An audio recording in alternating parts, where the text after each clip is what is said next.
Depuis de nombreuses générations, les gens du monde entier sont fascinés par l'histoire de l'échelle de Jacob. L'expression « échelle de Jacob » est devenue célèbre et a inspiré de nombreux titres de livres, de films et même des inventions. Mais d'où vient ce terme? Et pourquoi reste-t-il si marquant à travers le temps? Pour le comprendre, il faut se pencher sur le livre de la Genèse, chapitre 2, où l'histoire originale apparaît et où commence son impact durable. Jacob, qui allait devenir l'ancêtre de la nation d'Israël, devait fuir son frère jumeau, Ésaü. Cette histoire débute dans Genèse 25, où l'on apprend que Jacob a trompé Ésaü pour lui faire abandonner ses droits d'aîné, ceux qu'il avait en tant que premier fils d'Isaac. Ésaü, poussé par la faim, échangea son héritage contre un simple repas. Plus tard, dans Genèse 27, la tromperie de Jacob s'aggrava. Il se déguisa en Ésaü et trompa leur père vieillissant et presque aveugle pour obtenir la bénédiction destinée à son frère. Grâce à cette ruse, Jacob reçut à la fois l'héritage matériel et spirituel qui aurait dû revenir à Ésaü. Ces actes provoquèrent un conflit grave entre les deux frères, comme le décrit clairement le texte. Genèse 27:41 dit « Ésaü éprouva de la haine envers Jacob parce que leur père lui avait donné la bénédiction. Il se dit « Quand mon père sera mort et que le temps du deuil sera passé, je tuerai mon frère Jacob. » Ce n'était pas une menace en l'air, Ésaü était déterminé. Consciente du danger, leur mère Rebecca envoya Jacob chez son frère Laban pour le protéger. Jacob devait y trouver une épouse et repartir de zéro, avec la bénédiction de son père loin de la colère d'Ésaü. Genèse 28:5 nous dit « Isaac envoya Jacob, et celui-ci partit pour Padan Aram chez Laban, fils de Bethuel l'Araméen, frère de Rebecca, la mère de Jacob et d'Ésaü. » Cette nuit-là, alors que la nuit tombait, Jacob se retrouva seul dehors sous un ciel étoilé. Il n'avait qu'une pierre pour reposer sa tête. Il était rempli de remords pour son passé, de solitude dans le présent et d'angoisse face à l'avenir. Mais c'est là que l'histoire prend un tournant. Dans Genèse 28:10-15, la scène change. Jacob quitta Beer-Sheba et se dirigea vers Haran. Arrivé à un certain endroit, il s'y arrêta pour la nuit car le soleil s'était couché. Il prit une pierre, la plaça sous sa tête et se coucha pour dormir. Il fit un rêve. Une échelle posée sur la terre atteignait le ciel. Des anges de Dieu y montaient et descendaient. En haut se tenait le Seigneur qui dit « Je suis le Seigneur, le Dieu de ton grand-père Abraham et de ton père Isaac. Je donnerai cette terre à toi et à tes descendants. Ta descendance sera aussi nombreuse que la poussière de la terre, et vous vous répandrez à l'ouest et à l'est, au nord et au sud. » Toutes les nations de la terre seraient bénies par Jacob et ses descendants. Dieu lui dit aussi « Je suis avec toi. Je te protégerai partout où tu iras et je te ramènerai dans ce pays. Je ne t'abandonnerai pas jusqu'à ce que j'aie accompli tout ce que je t'ai promis. » Ce passage suit Jacob dans son voyage vers la Syrie. À ce moment-là, il se sentait isolé et épuisé, comme s'il poursuivait un avenir incertain. Pourtant, même s'il se croyait seul, il ne l'était pas vraiment. Dieu était avec lui, comme il est écrit dans Jean 16:32. Jacob avait déjà parcouru plus de 60 kilomètres de Beer-Sheba à Bethel. Heureusement, il trouva un endroit paisible où se reposer pour la nuit. Il s'agissait probablement d'un lieu calme, ombragé par des arbres, où il pouvait s'arrêter et récupérer.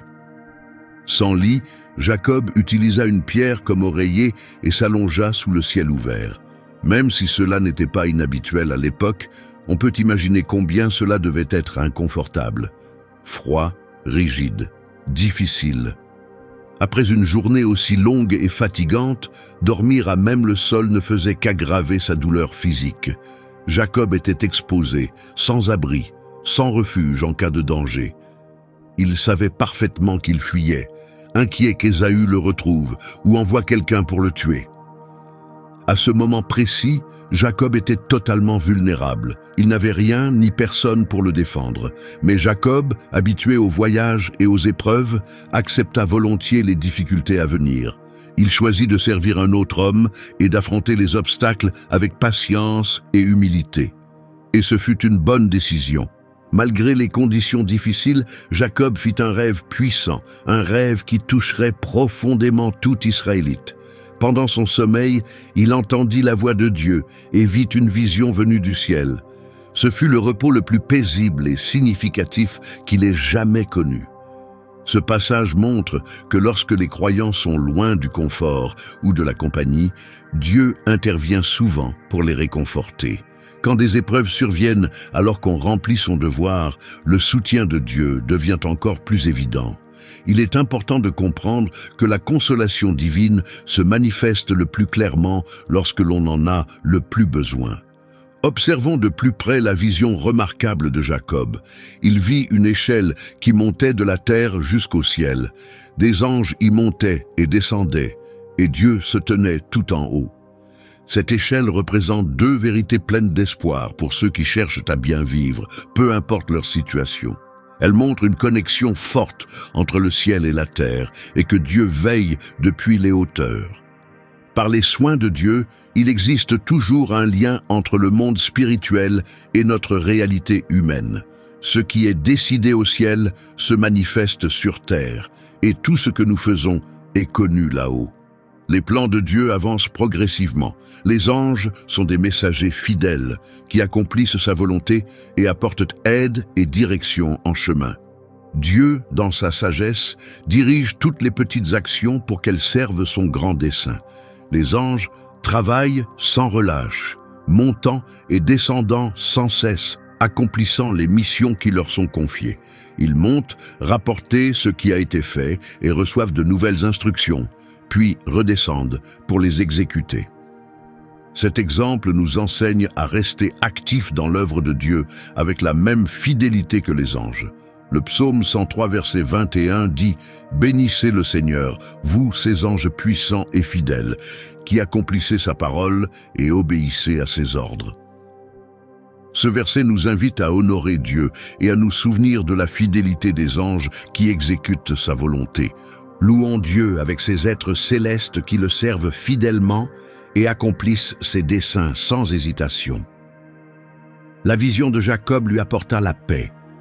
Elle lui rappela qu'il n'était pas seul, qu'il avait un guide digne de confiance et un protecteur constant pour l'accompagner sur son chemin. Même s'il avait quitté la maison de sa famille, il pouvait encore trouver du réconfort en sachant que Dieu veillait sur lui et que des anges le gardaient. Il est apaisant d'imaginer que lorsque Jacob quitta la terre de Canaan pour entrer en Syrie, les anges qui l'avaient protégé jusque-là montèrent vers le ciel, pendant que d'autres descendaient pour prendre leur place et continuer leur garde attentive. Le message que Jacob reçut était puissant. Depuis le sommet de l'échelle, Dieu lui parla directement, confirmant les mêmes promesses qu'il avait faites à Abraham et à Isaac. En choisissant de suivre la voie fidèle de ses parents, Jacob entra dans l'alliance sacrée et en partagerait les bénédictions. La terre même où il dormait deviendrait sienne, la future terre de Canaan, donnée par Dieu. Sa descendance deviendrait innombrable, aussi nombreuse que la poussière dispersée sur le sol. Même s'il semblait faible et incertain à ce moment-là, l'avenir de Jacob serait solide. Il grandirait comme un arbre florissant, étendant son influence dans toutes les directions. Ce n'était pas de simples paroles. Dieu lui-même confirma ses bénédictions et offrit à Jacob réconfort et assurance. De sa lignée viendrait un jour le Sauveur promis, porteur d'une bonne nouvelle pour toutes les familles de la terre. Ce Sauveur, c'est Jésus-Christ. Il est la plus grande bénédiction de toutes, offrant son amour et sa miséricorde au monde entier. Peu importe le passé d'une personne, elle peut recevoir ce don par lui. Les seuls qui passent à côté sont ceux qui choisissent de s'en détourner. Dans Genèse 28:15, Dieu donna à Jacob de nouvelles promesses, adaptées à la situation qu'il vivait. Il avait peur, surtout de ce qu'Ésaü pourrait faire, mais Dieu lui garantit sa protection. Cela nous enseigne une vérité essentielle. Celui que Dieu choisit de protéger est toujours en sécurité, peu importe la menace. Jacob avait un long chemin difficile devant lui. Il voyageait seul, sans direction claire, vers un lieu qu'il ne connaissait pas. Mais Dieu lui parla et lui dit « Je suis avec toi ». Voilà une promesse à laquelle nous pouvons tous nous accrocher. Peu importe où nous allons, si Dieu est avec nous, nous ne sommes jamais vraiment seuls. Même si Jacob ne voyait pas encore les épreuves à venir, Dieu les connaissait déjà et le préparait. C'est pourquoi Dieu promit à Jacob de le garder, peu importe où il irait. Cela nous montre que Dieu donne toujours à ses enfants la force et le réconfort dont ils ont besoin, pas seulement pour leur situation actuelle, mais aussi pour l'avenir. Bien que Jacob voyageât loin de chez lui, étranger dans une terre inconnue, il reçut la promesse qu'un jour il reviendrait. Cela révèle que Dieu veille sur les siens, non seulement quand ils partent, mais aussi quand ils reviennent. Même si Jacob pouvait se sentir seul ou oublié, Dieu lui rappela qu'il ne l'abandonnerait jamais. Il est vital de comprendre cette vérité. Quand Dieu aime quelqu'un, il ne s'éloigne pas, même lorsque ses promesses semblent tarder. Jacob reçut l'assurance que les promesses de Dieu seraient tenues. Chaque parole prononcée par Dieu serait accomplie. Contrairement aux humains, dont les paroles et les actes peuvent être séparés, les paroles de Dieu s'accompagnent toujours d'actions. Dans Genèse 28, lorsque Jacob se réveilla, il dit « Le Seigneur est réellement dans ce lieu, et je ne le savais pas. » Bouleversé par ce qu'il avait vu, il déclara « Cet endroit est impressionnant, c'est sûrement la maison de Dieu, l'entrée même du ciel. » Dès le matin suivant, Jacob prit la pierre sur laquelle il avait dormi, la dressa en monument et versa de l'huile dessus. Il nomma ce lieu Béthel, ce qui signifie « maison de Dieu ». Avant cela, la ville s'appelait Luz. Jacob fit aussi un vœu ce jour-là. Il dit « Si Dieu est avec moi, me protège durant ce voyage, me donne à manger et des vêtements, et me ramène sain et sauf chez moi, alors le Seigneur sera mon Dieu. Et cette pierre que j'ai dressée servira de monument pour lui, et de tout ce que tu me donneras, je te rendrai un 10e. » Il est important de noter que Jacob ne priait pas et ne demandait rien quand Dieu lui apparut. Il dormait. Cela nous rappelle que l'Esprit de Dieu agit librement, comme le vent. Sa grâce ne dépend pas de nos actions. Mais une fois réveillé, Jacob ne négligea pas l'expérience. Il la prit à cœur et la laissa influencer sa façon de vivre. On peut l'imaginer se réveillant avec un esprit renouvelé, comme le prophète Jérémie l'avait ressenti, disant que son repos avait été doux et paisible. Cette partie de l'histoire met en lumière la dévotion sincère de Jacob envers Dieu. Jacob fut profondément touché par les signes montrant que Dieu était avec lui à cet endroit. Il répéta avec émerveillement « Le Seigneur est vraiment ici, et je ne le savais pas. » C'est dans Genèse 28:16. Quand Dieu se révèle à quelqu'un, cela s'accompagne de signes clairs, d'épreuves réelles, indiscutables. Dieu sait comment montrer sa présence de manière puissante, apportant paix et assurance à ceux qui lui font confiance.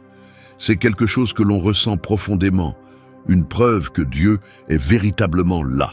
Ce genre de paix intérieure est parfois difficile à décrire aux autres, mais elle devient totalement réelle pour celui qui la vit. Parfois, on rencontre Dieu dans les endroits les plus inattendus. Sa présence peut se manifester dans des situations imprévues, même quand on ne la cherche pas activement. Aucun lieu n'est hors de portée pour rencontrer Dieu. Que ce soit dans une ville animée, un désert tranquille, à la maison, dans un champ, un magasin ou en marchant dans la rue, nous pouvons rester connectés au ciel si nous gardons nos cœurs ouverts et poursuivons nos pratiques spirituelles. Jacob fit preuve d'une grande humilité. Au lieu de devenir orgueilleux après cette vision extraordinaire, il fut rempli de respect et de crainte. Il est important de noter que plus on se rapproche de Dieu, plus on est poussé à s'approcher de lui avec humilité et révérence. Quand Dieu se révèle à une personne, elle prend conscience de sa propre petitesse. Elle commence à reconnaître la puissance et la bonté de Dieu. Sa présence devient la plus réelle dans les lieux où ses promesses sont proclamées et confirmées. Autrefois, cela se faisait par les anges. Aujourd'hui, nous rencontrons Dieu à travers le culte et les traditions spirituelles où il se manifeste encore. C'est pourquoi nous devons toujours nous approcher de lui avec un grand respect, en sachant qu'il est juste et saint, et en reconnaissant que nous sommes imparfaits et avons besoin de sa miséricorde. Jacob prit soin de se souvenir de ce qui lui était arrivé de deux façons. D'abord, il dressa la pierre qu'il avait utilisée comme oreiller, non pas parce qu'elle était sacrée, mais pour marquer l'endroit où Dieu l'avait béni. Il espérait y revenir plus tard pour y construire un autel, comme Abraham l'avait fait dans les lieux où Dieu lui était apparu. Il ne pouvait pas le faire tout de suite, mais la pierre restait un rappel de la vision qu'il avait reçue. Jacob versa aussi de l'huile sur la pierre. À cette époque, c'était un geste pour consacrer un lieu à Dieu. Cela montrait son désir d'y revenir un jour pour bâtir un autel en signe de gratitude. Et il tint sa promesse. Cela nous rappelle que faire le bien autour de nous et honorer Dieu sont des responsabilités à ne pas négliger. Il renomma aussi le lieu Béthel, ce qui signifie « maison de Dieu », car c'est là qu'il avait rencontré le divin. Ce qui rendait cet endroit spécial, ce n'était pas sa beauté naturelle, mais le fait que Dieu y avait parlé à Jacob. Béthel devint un lieu sacré où Dieu s'était manifesté à Jacob et où il continue de parler au cœur encore aujourd'hui. Jacob avait vécu une visite puissante et personnelle venue du ciel. Dieu lui rappela les promesses faites autrefois, renouvelant ainsi son alliance. Quand Dieu nous rappelle sa fidélité, c'est le bon moment pour renouveler notre engagement aussi. La confiance de Jacob reposait sur la promesse de Dieu dans Genèse 28:15, où le Seigneur disait « Je suis avec toi et je prendrai soin de toi ». Jacob croyait que si Dieu promettait de le protéger, de le nourrir et de le ramener chez lui en sécurité, alors il le ferait. Cela contrastait avec Ésaü, qui pensait uniquement à recevoir l'héritage de son père. Nous pouvons nous inspirer de l'exemple de Jacob en laissant les promesses de Dieu façonner nos désirs et nos espoirs. Jacob vivait avec humilité et trouvait sa joie dans les choses simples. Avoir de quoi manger et de quoi s'habiller lui suffisait. Même si Dieu lui avait promis un grand héritage, Jacob ne cherchait ni festin ni habits luxueux. Être content avec peu est une attitude naturelle, et par la grâce de Dieu, nous pouvons apprendre à être satisfaits même avec moins. Posséder beaucoup ne rend pas forcément la vie plus agréable. Une fois les besoins essentiels couverts, le reste est souvent stocké ou donné, mais cela ne garantit pas le bonheur. Si Dieu nous donne plus que nécessaire, nous devons en être reconnaissants et nous en servir pour le servir. Et si nous avons juste ce qu'il faut, cela devrait suffire à remplir notre cœur de joie et de reconnaissance. Ce passage de l'histoire de Jacob nous montre à quel point il faisait confiance à Dieu et combien sa prière pour la protection et la présence divine était sincère. La leçon ici est simple. Quand Dieu est avec nous, nous n'avons besoin de rien d'autre pour être comblés et en paix. Lorsque nous avançons vers l'inconnu, il est réconfortant d'avoir un guide qui connaît le chemin, un protecteur qui peut nous défendre et une bonne compagnie sur la route.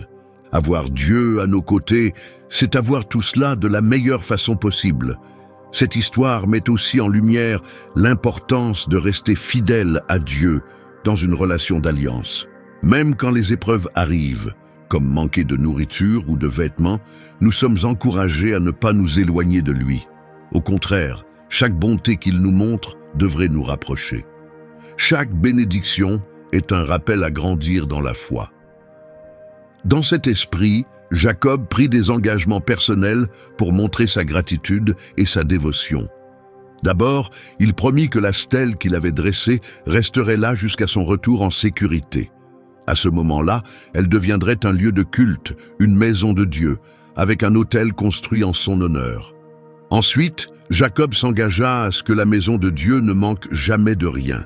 Il veillerait à ce que l'autel reçoive toujours des offrandes.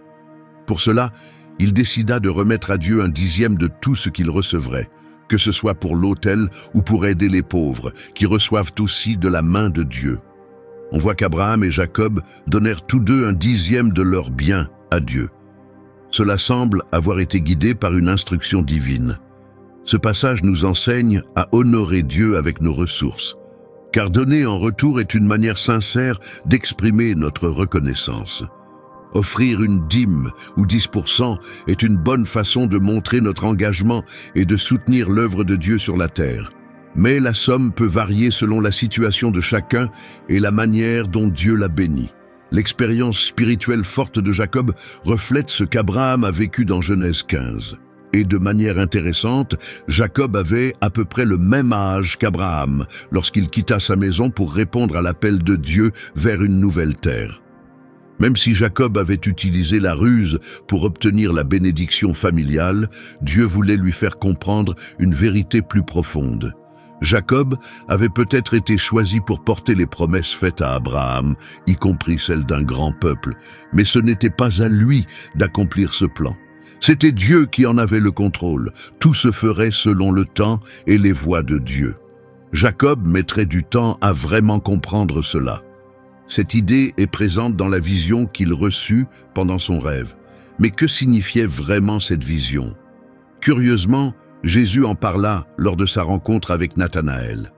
Cela se produisit peu après que Nathanaël eut parlé avec Philippe, qui venait de découvrir quelque chose d'extraordinaire.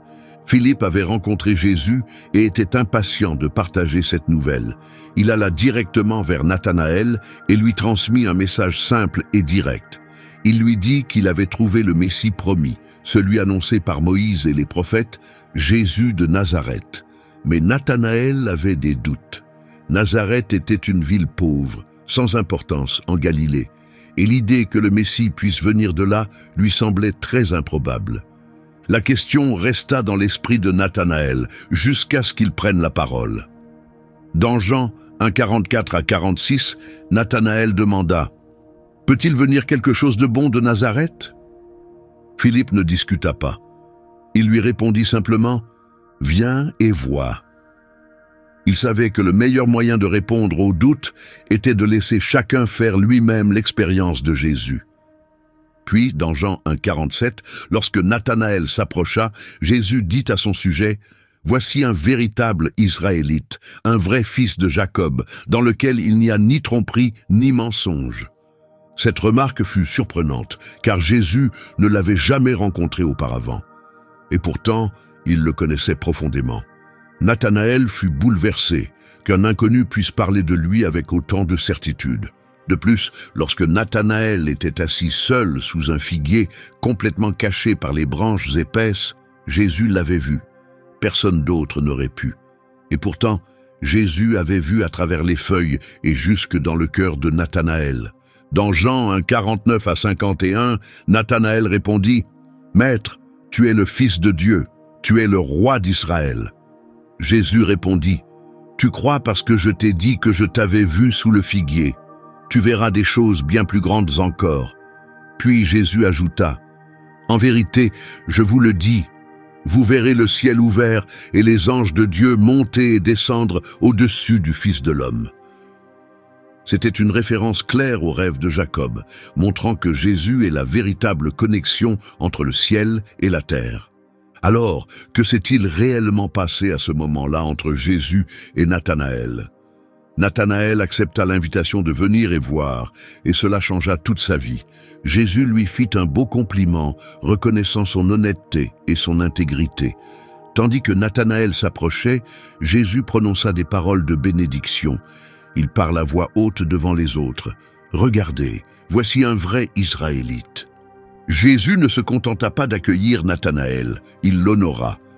Il ne le complimenta pas pour flatter son orgueil, mais peut-être parce qu'il savait que Nathanaël portait une humilité silencieuse, peut-être même des doutes ou un sentiment d'infériorité. D'après le passage, Nathanaël avait plus douté que les autres disciples présentés à Jésus. Pourtant, Jésus ne lui en tint pas rigueur. Au contraire, Jésus vit dans le cœur de Nathanaël et reconnut sa sincérité. Il ne le réprimanda pas pour ses doutes passés. Il ne répondit pas non plus avec amertume en disant que rien de bon ne venait de Cana, une petite ville négligée de Galilée. D'ailleurs, Jean 21:2 dit « Simon-Pierre, Thomas appelé Didyme, Nathanaël de Cana, en Galilée, les fils de Zébédée et 2 autres disciples étaient ensemble. » Cela nous rappelle la miséricorde et la patience de Jésus. Il pardonne nos faiblesses et nous accueille tels que nous sommes. Son attitude nous encourage à faire de même envers les autres, même envers ceux qui ont pu mal parler de nous. Il loua l'intégrité de Nathanaël en disant « Voici un véritable Israélite ». Seul Jésus peut connaître la profondeur du caractère d'une personne. Nous, de notre côté, pouvons seulement espérer voir le meilleur chez les autres. Même si quelqu'un est descendant d'Israël, cela ne signifie pas qu'il en est vraiment un fidèle. Comme l'explique Romains 9,6, tous ceux qui descendent d'Israël ne sont pas pour autant Israël. Jésus dit aussi que Nathanaël était sans tromperie. Une personne comme cela est non seulement un vrai Israélite, mais aussi un véritable croyant. Il est honnête avec les autres, transparent dans ses actions et digne de confiance. Il est sincère dans son rejet du péché et dans sa dévotion à Dieu.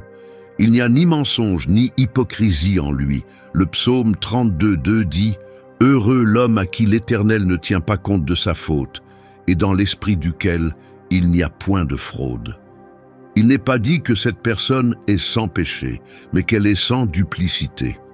Elle peut commettre des erreurs ou oublier des choses, mais elle n'est jamais fausse.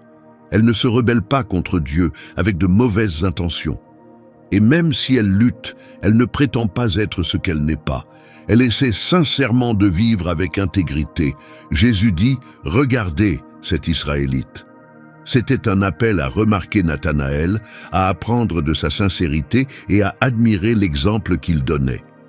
Prenons le temps d'observer et de nous en inspirer. À cette époque, le système religieux était corrompu par l'hypocrisie des scribes et des pharisiens.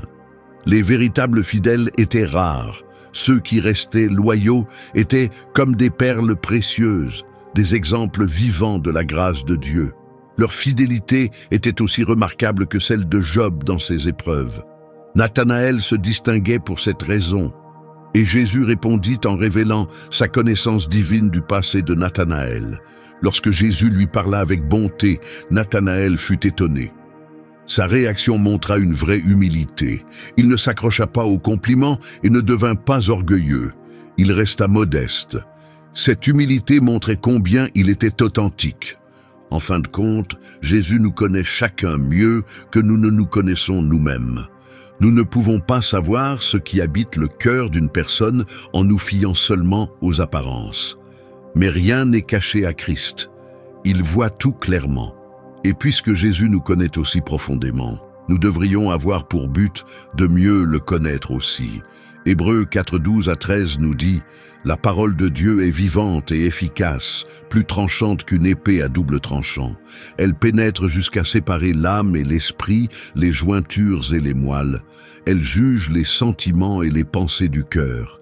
Il n'y a rien dans la création qui puisse lui être caché. Tout est à nu et exposé devant ses yeux, et c'est à lui que nous devons rendre compte. » Quand Jésus dit « Avant que Philippe t'appelle, je t'ai vu », il montrait sa nature divine. Seul Dieu possède une connaissance parfaite de chaque personne et de chaque situation. Tout au long de sa vie, Jésus manifesta à plusieurs reprises cette connaissance divine, prouvant qui il était.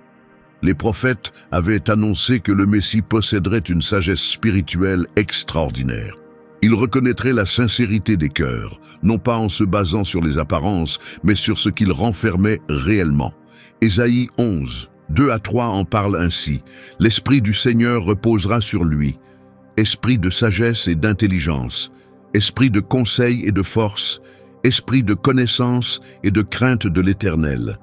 Il prendra plaisir dans la crainte du Seigneur. Il ne jugera pas selon ce que voient ses yeux, ni ne décidera d'après ce que ses oreilles entendent. » La clairvoyance de Jésus envers Nathanaël accomplit cette prophétie. Dans 2 Timothée 2,19, il est écrit « Le solide fondement de Dieu reste debout, portant ce sceau. Le Seigneur connaît ceux qui lui appartiennent, et quiconque invoque le nom du Seigneur doit se détourner du mal. » Cela signifie que Jésus connaissait Nathanaël avant même que Nathanaël le connaisse. Quand Jésus dit qu'il avait vu Nathanaël sous le figuier, il faisait référence à un moment privé, quelque chose que seul Nathanaël pouvait comprendre. Il pensait peut-être que personne ne l'avait vu, mais Jésus, lui, l'avait vu. et ce que Jésus avait vu lui avait plu. Il est probable que sous ce figuier, Nathanaël priait, réfléchissait ou vivait un moment profond avec Dieu. Ce moment marqua peut-être un tournant spirituel, comme lorsque Isaac méditait dans les champs. C'était peut-être le moment où Nathanaël s'était pleinement engagé envers Dieu. Ce qui avait été fait en secret, Christ choisit de le révéler en public comme une sorte de récompense. Être assis sous un figuier symbolisait souvent la paix, le calme et un esprit tranquille, les conditions idéales pour une prière sincère et une connexion avec Dieu. Michée 4.4 évoque cette image. « Chacun habitera sous sa vigne et sous son figuier, et personne ne les troublera, car la bouche de l'Éternel des armées a parlé. » Nathanaël était un véritable Israélite, un homme qui priait et luttait avec Dieu dans le secret, comme Jacob l'avait fait dans Genèse 32.24. Il n'était pas comme ceux qui priaient uniquement en public pour se faire voir. Et regardons comment sa foi a pris racine. Au début, il doutait de Jésus. Mais après cette rencontre, ses doutes disparurent. Son cœur, auparavant sceptique, crut pleinement. La rencontre sous le figuier devint un moment de transformation. Il est important de se rappeler que par la grâce de Dieu, la foi peut s'élever au-dessus des doutes et de la confusion. Nathanaël ne se demandait plus si quelque chose de bon pouvait venir de Nazareth. Il croyait maintenant que Jésus de Nazareth était le plus grand bien, et il choisit de le suivre. Il ne retint pas ses paroles. Sa déclaration fut une confession sincère de foi, et son admiration allait directement à Jésus. Il commença par l'appeler « Rabbi », un terme que les Juifs utilisaient pour leurs enseignants respectés. Jésus est le plus grand enseignant de tous, et nous sommes tous appelés à apprendre de lui. Ensuite, Nathanaël déclara que Jésus était le Fils de Dieu, une confession puissante. Dans le psaume 2, verset 7, il est écrit « Je publierai le décret de l'Éternel. Il m'a dit, tu es mon fils.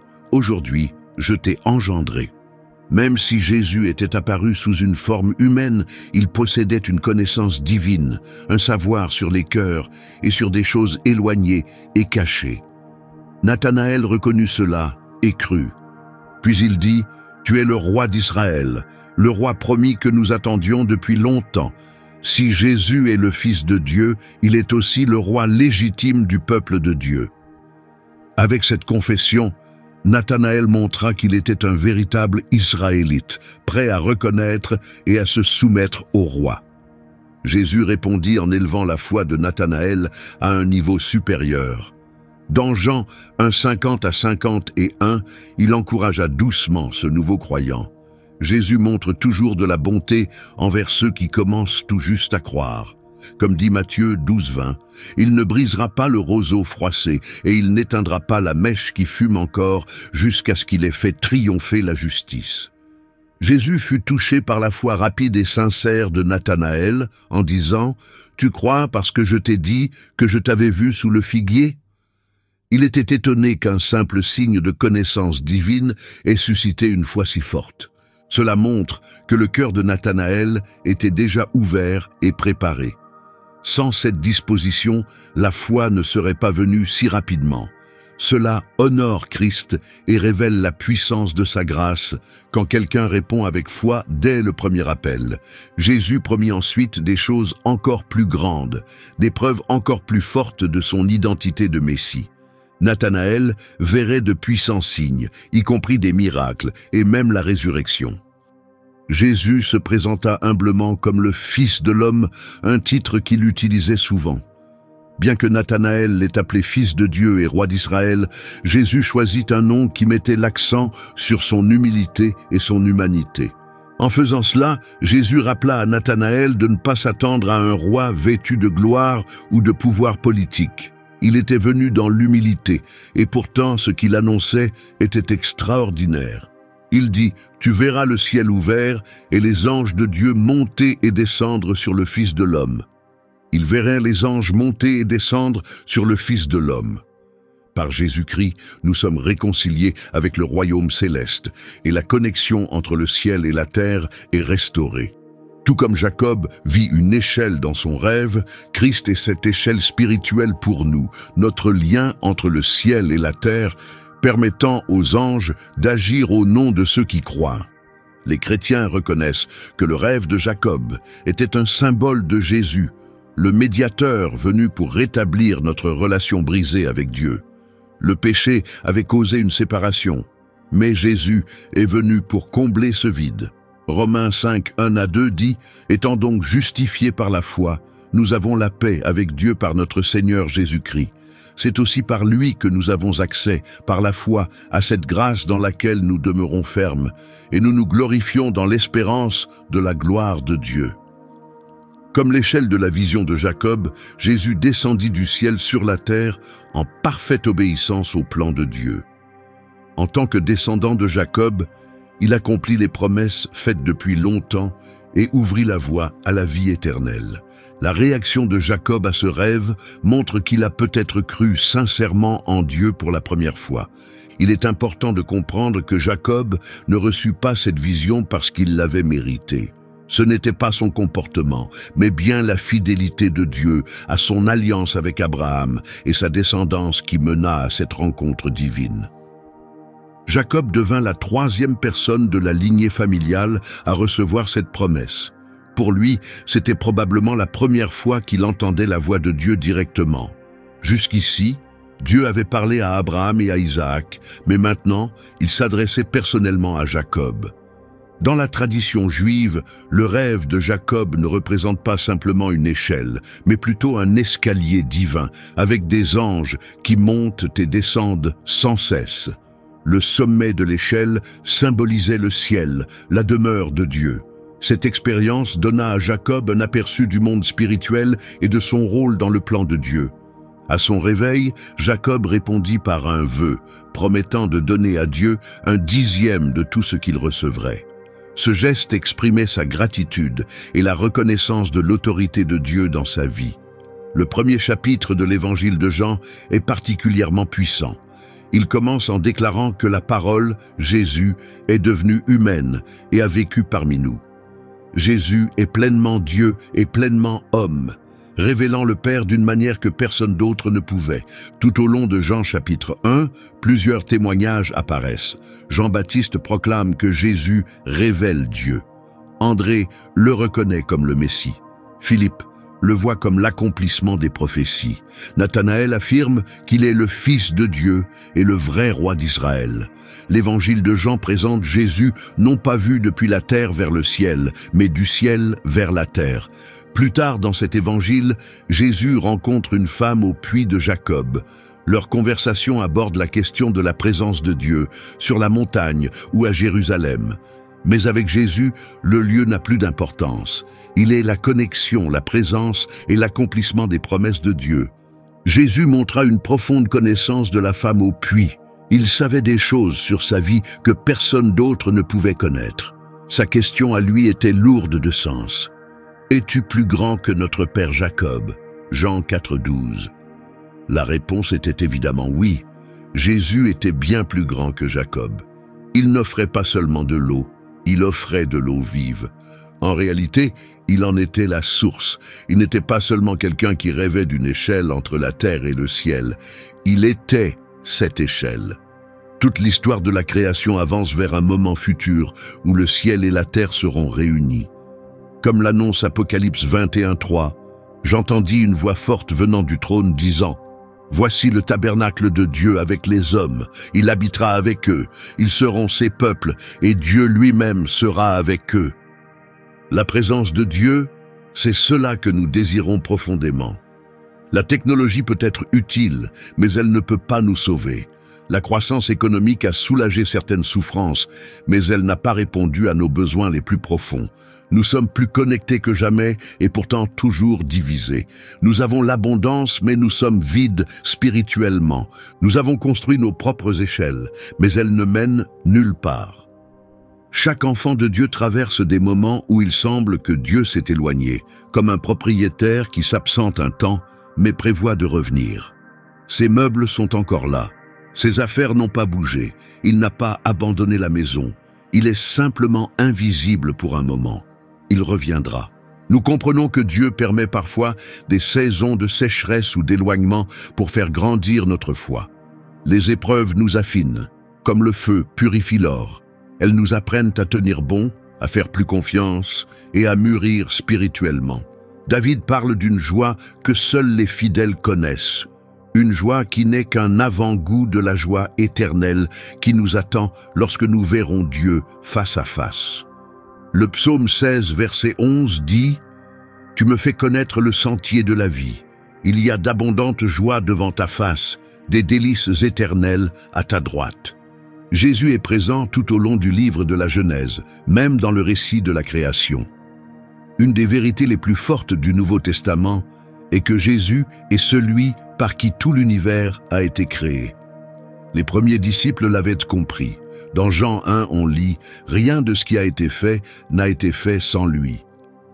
Jésus encourageait les gens à étudier les Écritures en soulignant qu'elles parlent de lui. Oui, même l'Ancien Testament. En le lisant, nous devons chercher les signes de sa présence, son reflet, son empreinte.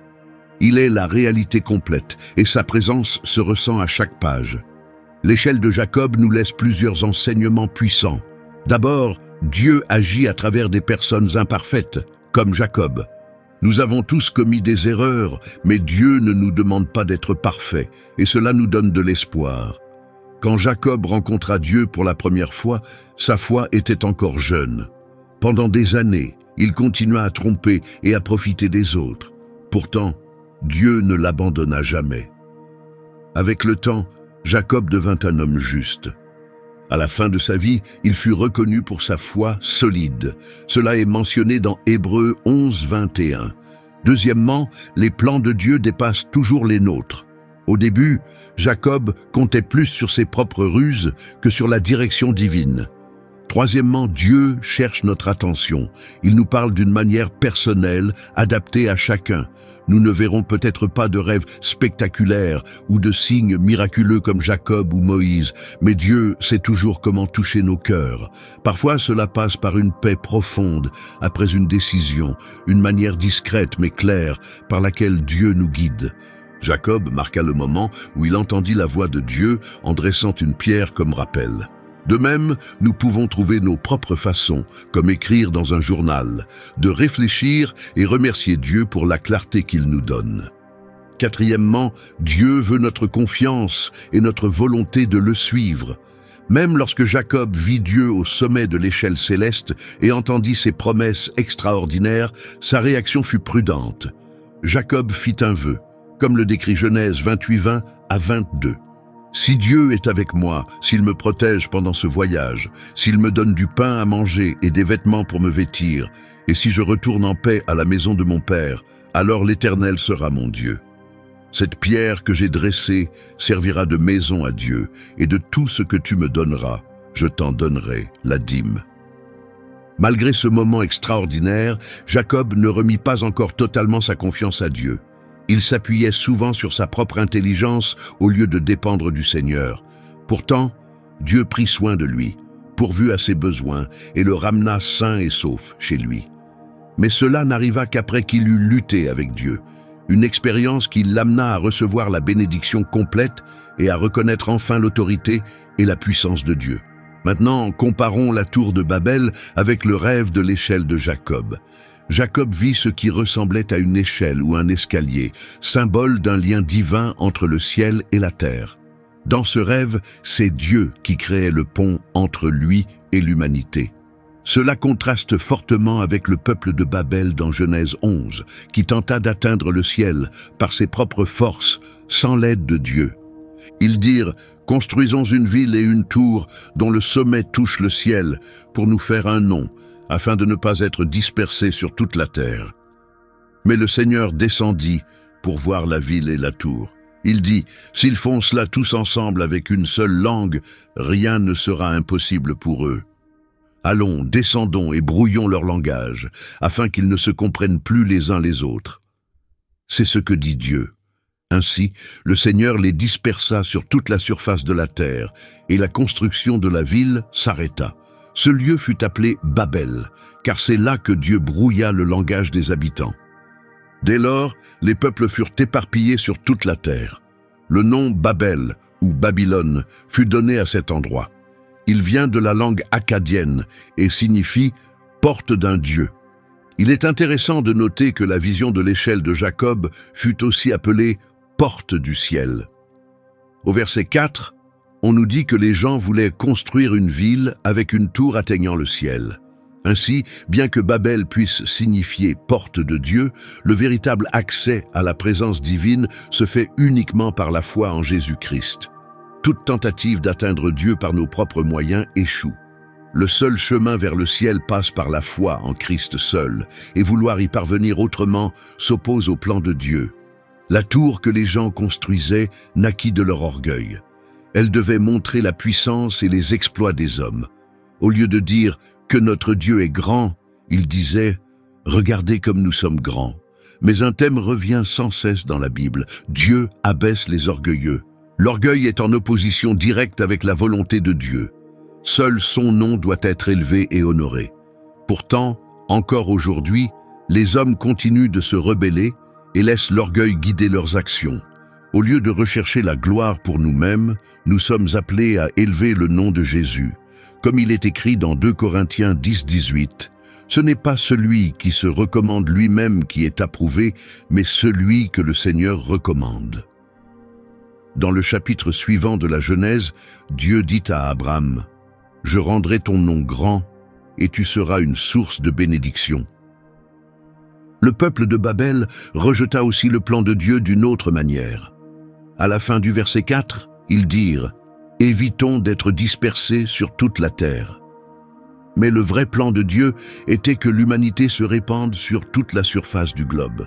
Cette déclaration montre clairement que leurs objectifs allaient à l'encontre de ceux de Dieu.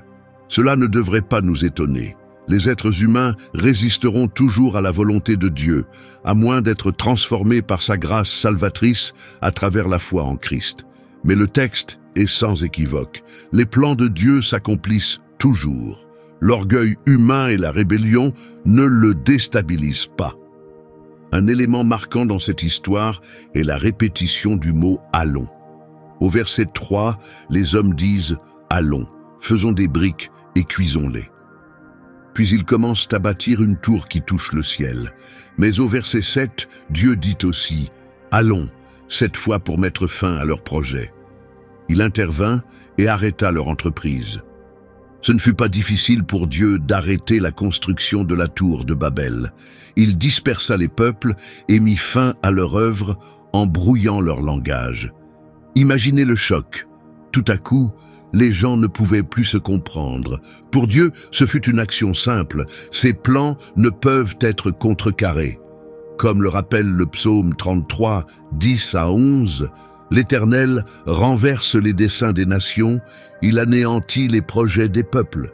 Mais les desseins de l'Éternel subsistent à toujours, et les projets de son cœur de génération en génération. Peu importe la résistance humaine, aucun effort ne peut triompher du Créateur éternel, celui qui a formé l'homme à son image et qui a façonné le monde et tout ce qu'il contient. En anglais comme en hébreu, les noms Babel et Babylone sont très proches. La Bible montre clairement qu'ils sont liés spirituellement. Babylone représente la rébellion de l'humanité contre Dieu. Un exemple fort se trouve dans l'histoire du roi Nebuchadnezzar de Babylone à l'époque de Daniel. Il était fier de la grandeur de son royaume, mais Dieu l'humilia en le faisant vivre comme une bête, jusqu'à ce qu'il reconnaisse que l'autorité suprême appartient à Dieu, qui gouverne toutes les nations et donne le pouvoir à qui il veut. Daniel 4:2.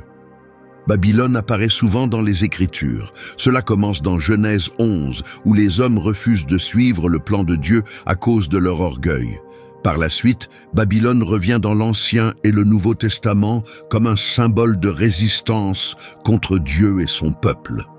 Babylone représente tout ce qui est brisé et corrompu dans le monde.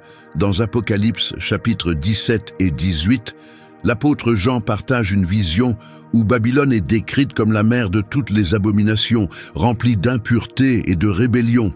Ces chapitres décrivent en détail comment Babylone recevra le jugement de Dieu. Apocalypse 18, 21 à 24 déclare clairement que Babylone, symbole de l'arrogance humaine et du péché, sera totalement détruite. Spirituellement, chacun appartient soit à Babylone, soit à la nouvelle Jérusalem, la cité magnifique que Dieu a préparée pour ceux qui croient en Jésus et sont sauvés par sa grâce. Il est essentiel de comprendre le contraste entre ces deux villes symboliques. Chacune mène à une destinée éternelle différente. Regardons leurs origines et ce qu'elles représentent. Babylone trouve ses racines chez Nimrod, mentionné dans Genèse 10:10. Il était le petit-fils de Cham, le fils de Noé qui subit des conséquences pour s'être moqué de son père après la faute morale de ce dernier. Ces récits illustrent deux visions du salut. L'un des chemins repose sur les efforts humains, tentant d'atteindre Dieu sans son aide. L'autre chemin reconnaît que seul Dieu offre la voie. En réalité, l'Écriture enseigne que Jésus est l'accomplissement de l'échelle de Jacob.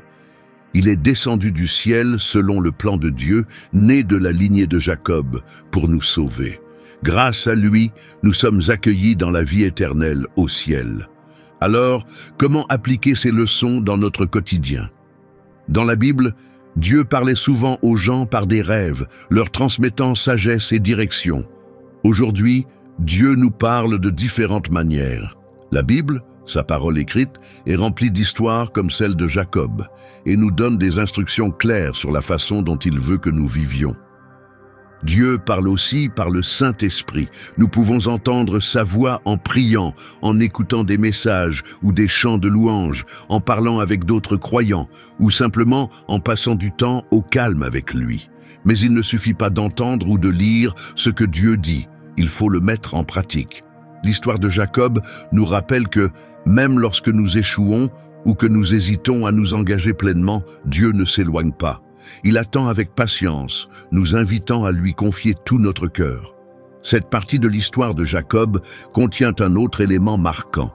Dans l'évangile de Jean, chapitre 1, versets 51, Jésus utilise pour la première fois une formule forte. En vérité, je vous le dis. Dans la version originale, Amen, Amen, je vous dis. Cette double affirmation montre à quel point les paroles de Jésus sont sérieuses et dignes de confiance. Bien que le nom de Jacob soit ensuite associé à la nation d'Israël, la Bible révèle aussi des événements futurs qui se produiront en Israël avant le retour de Jésus. Merci d'avoir été avec nous aujourd'hui. Nous espérons que cette vidéo vous a permis de mieux comprendre et vous a encouragé dans votre parcours. Si elle vous a touché, prenez un instant pour aimer la vidéo, vous abonner à la chaîne et la partager avec d'autres personnes intéressées par la Bible. Nous serions aussi ravis de vous lire dans les commentaires. Dites-nous ce qui vous a marqué ou proposez-nous d'autres sujets bibliques que vous aimeriez voir abordés dans de prochaines vidéos.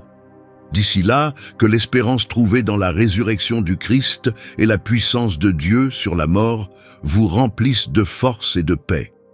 Que vous soyez bénis.